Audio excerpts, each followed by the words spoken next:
Hello student, welcome to my YouTube channel Rohit academy. Student, आज हम इस वीडियो में आप लोगों को बताएंगे क्लास 10th का आप लोगों का सब्जेक्ट है सोशल साइंस, यानी कि विषय आप लोगों का सामाजिक विज्ञान है। कक्षा 10 का ये आप लोगों का अर्धवार्षिक परीक्षा का ये आप लोगों का 2024 का बिल्कुल न्यू पेपर है, वायरल पेपर है 2024-25 का।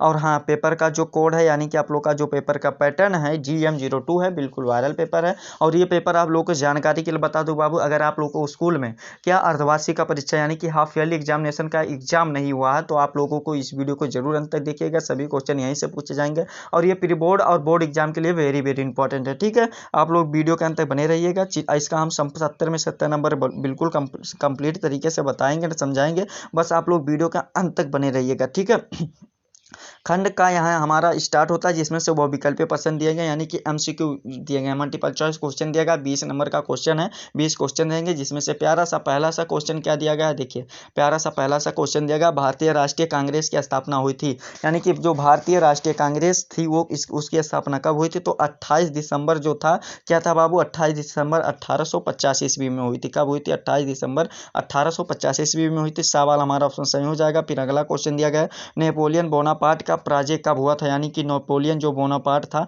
उसका पराजय कब हुआ था, हमें यह बताना है। देखो, नेपोलियन जो बोनापार्ट का पराजय हुआ था कब हुआ था, 1815 ईस्वी में हुआ था। कब हुआ था, 1815 ईस्वी में हुआ था। और जो आप लोग का डेट था 18 जून था। क्या था, 18 जून था। ठीक है, ये वाला भी वेल कंप्लीट हो जाएगा। फिर अगला क्वेश्चन दिया गया कि तीसरा की आर्थिक महामंदी का प्रारंभ कब से हुआ था, तो 1929 ईस्वी से हुआ था। कब से, 1929 ईस्वी से हुआ था। बाबा हमारा ऑप्शन इसका भी राइट हो जाएगा। फिर अगला क्वेश्चन चौथा दिया गया है कि राष्ट्रवाद का प्रारंभ किस देश में हुआ था, तो फ्रांस में हुआ था। कहां पर हुआ था, फ्रांस में हुआ था। सवाल हमारा ऑप्शन सही हो जाएगा। फिर अगला क्वेश्चन पांचवा दिया गया है, जितना भी क्वेश्चन बता रहे हैं सभी को ध्यानपूर्वक से देखिएगा। और 10 नंबर आप लोगों का मैप वर्क, यानी कि आप लोगों का जो मैप का कार्य होता है, मानचित्र कार्य जो आप लोगों का होता है उसको भी कंप्लीट कराएंगे। बस वीडियो के अंत तक बने रहिएगा आप लोग। ठीक है, ध्यानपूर्वक से। आप लोग को कहे थे ना कि 70 में 70 नंबर बेल कंप्लीट कराएंगे, आप लोग वीडियो के अंत तक बने रहिएगा। धैर्य बना के इसको सिर्फ आप लोग समझिए। ठीक है, और यहाँ पर पांचवा क्वेश्चन देगा, फ्रांस की क्रांति का मुख्य भूमिका किस वर्ग की थी, तो मुख्य भूमिका जो थी वो मध्यम वर्ग की थी। किसकी, मध्यम वर्ग की थी। हमारा कौन सा, बा वाला ऑप्शन सही हो जाएगा। फिर अगला क्वेश्चन दिया गया, इनमें से कौन सी रबी की फसल है, तो रबी की फसल के अंतर्गत जो जो फसल आती हैं यानी कि क्रॉप्स जो जो आते हैं उनका नाम है, गेहूं है, जौ है, चना है, मटर है, मसूर है, इत्यादि है। तो चना हमारा ऑप्शन में दिया गया है, तो यही हमारा सवाल ऑप्शन राइट हो जाएगा। फिर अगला क्वेश्चन सातवां दिया गया है, विश्व व्यापार संगठन यानी कि WTO क्या होता है बाबू, WTO इसका फुल फॉर्म इंग्लिश में क्या होता है, वर्ल्ड ट्रेड ऑर्गेनाइजेशन होता है। ठीक है, यानी कि विश्व व्यापार संगठन की स्थापना कहां पर हुई थी, हमें यह बताना है इसमें। ठीक है, तो इसका जो सही आंसर हो जाएगा जिनेवा में हुई थी। कहां पर हुई थी, जेनेवा में हुई थी। सवाल हमारा ऑप्शन सही हो जाएगा। फिर अगला क्वेश्चन दिया गया है कि बेल्जियम कहाँ है, यानी कि बेल्जियम यूरोप में है। डी वाला हमारा ऑप्शन सही हो जाएगा। फिर अगला क्वेश्चन दिया गया है कि अग्नेय चट्टाने में पाए जाने वाला खनिज क्या है, तो जस्ता है। क्या है बाबू, जस्ता है हमारा कौन सा, ये वाला ऑप्शन सही हो जाएगा। कौन सा, सा वाला हमारा ऑप्शन सही हो जाएगा। फिर अगला क्वेश्चन 10 वाला दिया गया है, देखिए 10 वाला क्वेश्चन में दिया गया है कि चिपको आंदोलन सुंदरलाल बहुगुणा द्वारा उत्तराखंड के किस जिले में चलाया गया था, तो चमोली जिले में चलाया गया था। और ये कब चलाया गया था, तो ये 1973 ईस्वी में चलाया गया था। कब, 1973 में चलाया गया था। ठीक है बाबू।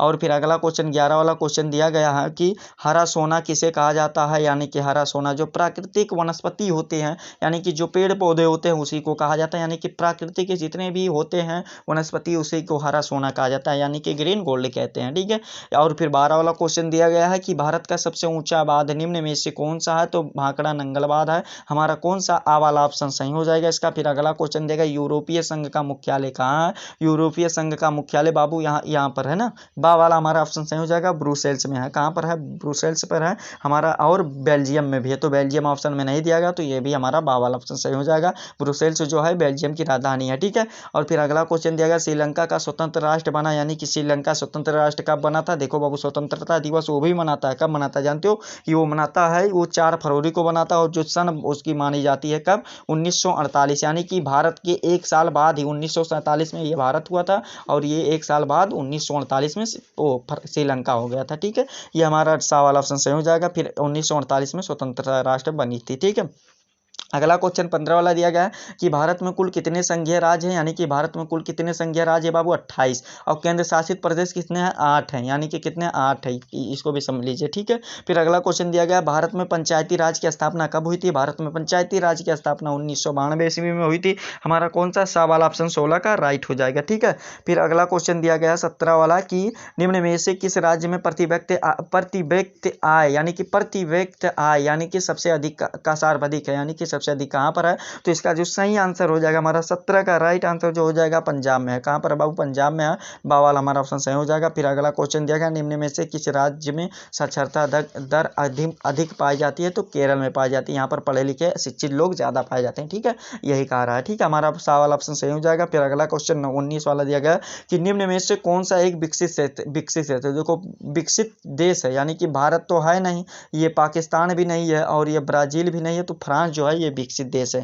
फ्रांस जो है ये विकसित देश है। फ्रांस की राजधानी क्या है बाबू, पेरिस है। क्या है, पेरिस है। आप लोग इसको भी दिमाग में बैठा लो ना, पेरिस है। ठीक है, ये वाला भी आंसर हमारा कंप्लीट हो जाएगा। 20 वाला क्वेश्चन पूछा गया निम्नलिखित में से सार्वजनिक क्षेत्र में कौन सी नहीं है, यानी कि सार्वजनिक क्षेत्र जो होता है वो कौन सी नहीं है। देखो टिस्को जो है वो सार्वजनिक क्षेत्र नहीं है बाबू। जो टिक्सो है वो एक स्टील कंपनी है, तो वो उसका मालिक एक ही होता है, उसको सभी यूज नहीं कर सकते हैं ना, उसको बिना परमिशन के अंदर कुछ मिली कार्रवाई नहीं कर सकते हैं। ठीक है, तो ये एक कंपनी है वो स्टील कंपनी के, तो टिस्को जो है ये सार्वजनिक क्षेत्र के अंतर्गत नहीं आता। डी वाला हमारा ऑप्शन सही हो जाएगा। फिर देखो आप लोगों का ये 20 नंबर तो बेल कंप्लीट करा दिया, एमसीक्यू वाला आप लोगों का 20 नंबर बेल कंप्लीट करा दिया, 50 नंबर भी बेल कंप्लीट कराएंगे। बस वीडियो का आप लोग अंत तक बने रहो, धैर्य बना करके देखो। पहला क्वेश्चन क्या दिया गया इसमें, पहला क्वेश्चन दिया गया है कि वर्णनात्मक प्रश्न दिया गया कि उत्तर लगभग आप लोग को 80 शब्दों में देना है, यानी कि आप लोग को इसको 80 शब्दों में लिखना होगा। ठीक है, यहाँ पर पहला खंड बा यहाँ से हमारा स्टार्ट होता है, जिसमें से प्यारा सा पहला सा क्वेश्चन पूछा गया कि सत्याग्रह के विचार का क्या मतलब है। तो देखिए इसका आंसर लिखना है कि सत्याग्रह का विचार का मतलब यह है कि सत्य के महत्व पर जोर देते हुए अन्याय के खिलाफ लड़ने का एक नया तरीका। सत्याग्रह के विचार का मतलब है कि अगर कोई किसी मुद्दे के लिए लड़ रहा है तो उसके शारीरिक हिंसा की जरूरत नहीं है। सत्याग्रह के कुछ मतलब निम्नलिखित हैं, क्या क्या है देखिए। सत्याग्रह के जरिए बदले की भावना या हिंसा के बिना किसी भी यानी कि बिना भी अपने लक्ष्य को हासिल किया जा सकता है। और जो दूसरा हमारा पॉइंट होगा क्या होगा कि सत्याग्रह के जरिए अहिंसा के जरिए लड़ाई जीती जा सकती है। और जो तीसरा पॉइंट हमारा प्यारा सा हो जाएगा कि सत्याग्रह के जरिए सत्य की खोज की जरूरत पर जोर दिया जा सकता है। और जो अगला हमारा हो जाएगा चौथा पॉइंट हो जाएगा कि सत्याग्रह के जरिए हमलावर और अपराध के उजागर किया जा सकता है, यानी कि उसको सामने लाया जा सकता है। बाबू ये वाला भी अथवा करके इसमें क्वेश्चन दिया गया कि आप लोग का इसका आंसर लिख करके बेल कंप्लीट होगा, बस इतना ही लिखना। ठीक है, और जो पे मिसनी पर टिप्पणी लिखना चाहे तो इसको भी कर सकते हैं। जितना क्वेश्चन बता रहे हैं उसको आप लोगों को वेल कंप्लीट तरीके से तैयार करना है। ठीक है आप लोगों को।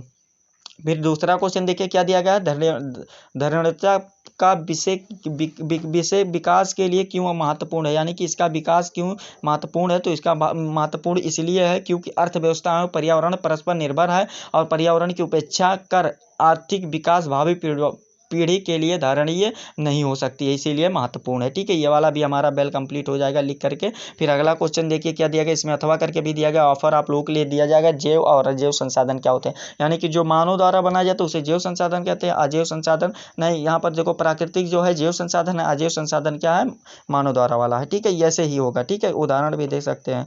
तो ये वाला भी बेल कंप्लीट हो जाएगा, निर्जीव और सजीव वाला है। ठीक है, फिर तीसरा क्वेश्चन दिया गया जल दुर्लभता क्या है और इसके मुख्य कारण क्या है, इसको बताया। अथवा करके दिया गया कि भारत की विधायिकाओं की महिला के प्रतिनिधित्व की स्थिति क्या लिखी है, यानी कि स्थिति लिखी है। तो ये वाला भी जल दुर्लभता जो है इसको इसका मतलब बता दे रहे हैं। देखिए क्या है, तो यह जो जल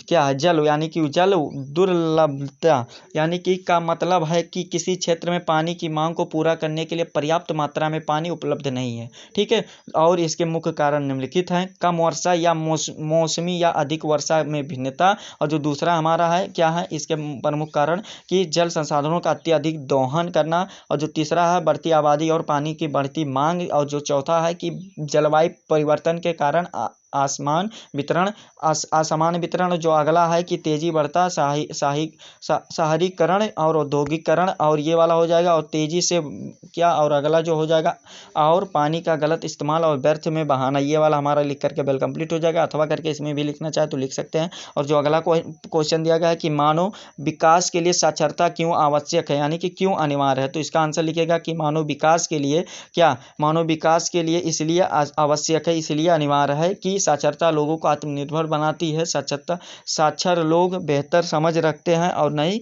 चीज़ें सीखने में सक्षम होते हैं, ये वाला हो जाएगा। फिर क्या दूसरा पॉइंट हो जाएगा कि साक्षर के स्वस्थ और सतत विकास में सुधार होता है। और जो अगला हो जाएगा कि साक्षरता के से बाल मृत्यु दर कम होती है और जनसंख्या नियंत्रण में रहती है। और जो अगला हो जाएगा साक्षरता से लैंगिक समानता बढ़ती है। इस प्रकार से आप लोग का तमाम है, इतना ही आप लोग लिख दीजिएगा, वेल कंप्लीट हो जाएगा। ठीक है, और इसमें देखो 4 नंबर ये वेल कंप्लीट हो जाएगा।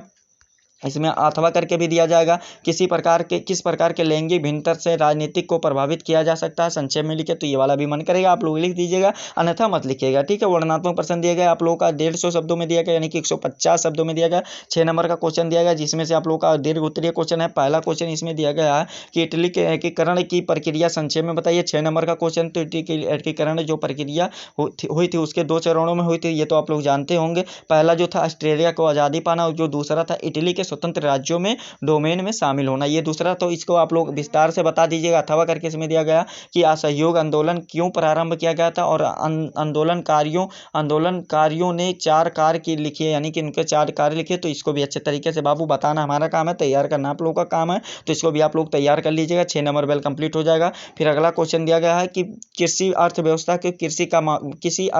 में कृषि का क्या महत्व। अथवा करके भी दिया गया कि संघात्मक शासन प्रणाली के महत्वपूर्ण विशेषताएं लिखिए। 6 नंबर का ये भी क्वेश्चन है, तो इसको भी अच्छे तरीके से आप लोग तैयार कर लीजिएगा। ठीक है, और फिर अगला क्वेश्चन दिया गया भारत संघ के केंद्र में राज्य में संबंधों के वर्णन कीजिए। अथवा करके दिया गया कि भारत एक धर्मनिरपेक्ष देश है, किन्हीं तीनों प्रवर्धनों के आधार पर स्पष्ट कीजिए। ठीक है, ये वाला भी वेल कंप्लीट कर लीजिएगा आप लोग अच्छे तरीके से।